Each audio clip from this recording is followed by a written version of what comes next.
Senang berjumpa lagi dengan saya, Sandi Anaote, selaku penyuluh agama Kristen Lombok Barat. Ya, bersyukur Bapak Ibu Saudara bisa bertemu dengan saya.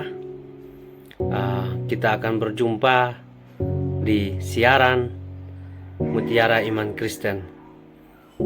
Ya, pada hari ini kita akan merenungkan firman Tuhan yang akan mengubah hidup kita, dan hanya firman Tuhan saja yang membuat kita hidup di dalam kebenarannya Tuhan.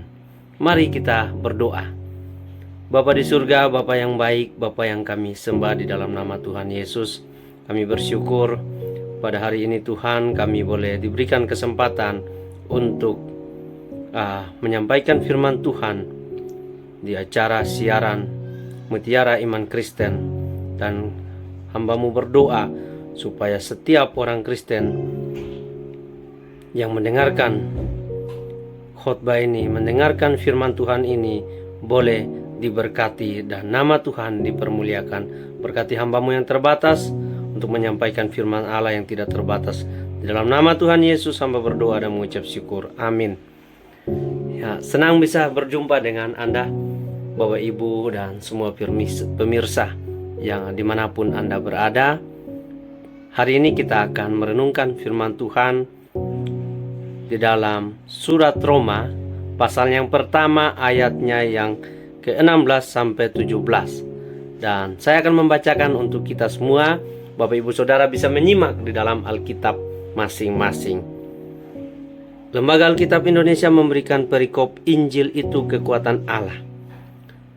Ayat 16, sebab aku mempunyai keyakinan yang kokoh dalam Injil, karena Injil adalah kekuatan Allah yang menyelamatkan setiap orang percaya, pertama-tama orang Yahudi tetapi juga orang Yunani.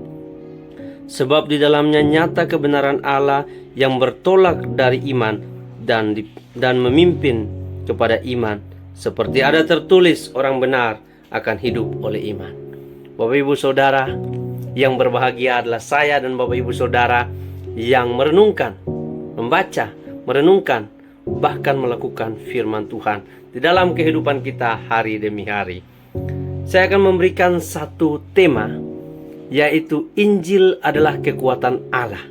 Injil adalah kekuatan Allah. Mengapa Injil dikatakan kekuatan Allah? Atau apa itu Injil? Injil adalah berbicara tentang Tuhan Yesus Kristus, berbicara tentang kelahiran, kematian, dan kebangkitan, bahkan kenaikan Tuhan Yesus Kristus ke surga. Jadi itulah Injil. Ada banyak orang yang mengatakan Injil adalah kabar baik. Ya betul, tapi tidak semua kabar baik adalah Injil. Maka Injil, tapi Injil sudah pasti kabar baik. Bapak Ibu Saudara, kenapa Injil itu adalah kekuatan Allah yang maha dahsyat, yang luar biasa? Yang pertama, karena Injil menyelamatkan setiap orang percaya. Ya, benar Bapak Ibu, bahwa hanya dengan percaya kepada Injil, saya dan Bapak Ibu diselamatkan oleh Allah.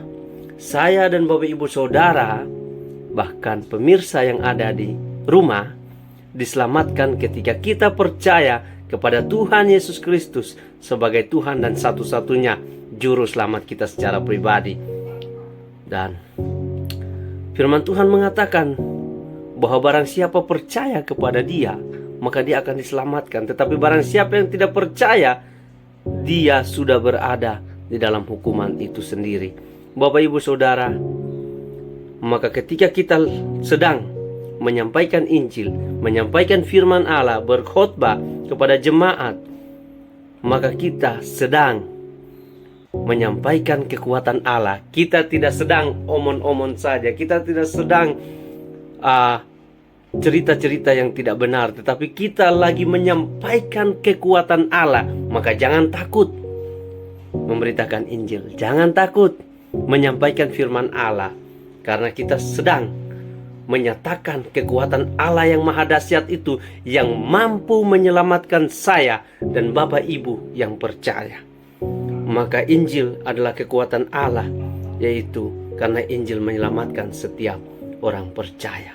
Yang kedua, Injil adalah kekuatan Allah, karena Injil itu membenarkan setiap kita yang percaya. Di ayat 17 dikatakan, sebab di dalamnya nyata kebenaran Allah. Maka Injil itu tidak hanya kekuatan Allah, tetapi Injil itu adalah kebenaran Allah yang membenarkan saya dan Bapak Ibu Saudara, yang dulunya kita adalah orang berdosa. Dulunya kita tidak dibenarkan oleh Allah dan layak dihukum. Tetapi dengan percaya kepada Injil, dengan percaya kepada Tuhan Yesus Kristus, maka kita dilayakkan oleh Allah untuk masuk di dalam kerajaan-Nya. Kita dilayakkan dan kita dibenarkan dari kesalahan-kesalahan kita. Maka Bapak Ibu yang tidak percaya kepada Injil, tidak dibenarkan oleh Allah, tidak diselamatkan oleh Allah. Tetapi barang siapa yang percaya, pasti diselamatkan dan dibenarkan oleh Allah untuk melakukan sesuatu yang berguna bagi Allah, melakukan kehendak Allah untuk mempermuliakan Allah.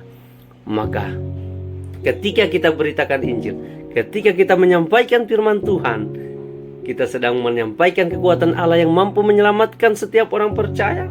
Dan kita juga menyampaikan kekuatan Allah yang mampu membenarkan kita yang percaya kepada Kristus. Maka bersyukurlah, banggalah kita ketika kita percaya kepada Yesus sebagai satu-satunya Tuhan dan Juru Selamat yang hidup. Kita harus bangga, kita yang dulunya orang yang berdosa dibenarkan oleh Allah, yang dulunya tidak diselamatkan, dulunya layak dibinasakan, tetapi diselamatkan oleh Allah. Oleh karena kekuatan Injil itu mampu mengalahkan maut, kekuatan Injil itu mampu membenarkan kita yang berdosa untuk layak hidup di dalam kemuliaan Allah, untuk layak hidup bersama-sama dengan Kristus nantinya. Maka Bapak Ibu Saudara, berbahagialah kita yang percaya kepada Kristus, karena Injil itu kekuatan Allah. Kenapa Injil kekuatan Allah? Yang pertama, Injil menyelamatkan setiap orang yang percaya. Yang kedua, Injil membenarkan kita yang percaya. Maka kita sungguh bahagia diselamatkan dan dibenarkan untuk mempermuliakan Allah. Terima kasih Bapak Ibu, biarlah firman Tuhan ini menyelamatkan dan membenarkan kita yang percaya, dan teruslah menjadi orang yang memberitakan Injil, menjadi orang yang memberitakan kebenaran Allah, menjadi orang yang memberitakan kekuatan Allah, dan memberitakan bahwa ketika kita percaya, kita diselamatkan oleh Allah. Bukan siapa-siapa yang menyelamatkan kita, tetapi Allah di dalam Tuhan Yesus Kristus. Amin kebenaran firman Tuhan. Mari kita berdoa. Bapa di surga, kami bersyukur untuk hari ini kami boleh mendengarkan firman-Mu. Bagaimana kami harus hidup di dalam Injil, bagaimana kami harus percaya bahwa Injil adalah kekuatan Allah, karena Injil itu menyelamatkan kami yang percaya, dan Injil itu membenarkan kami yang berdosa. Dulunya kami berdosa, tetapi sekarang kami dibenarkan oleh Allah, diselamatkan oleh Allah.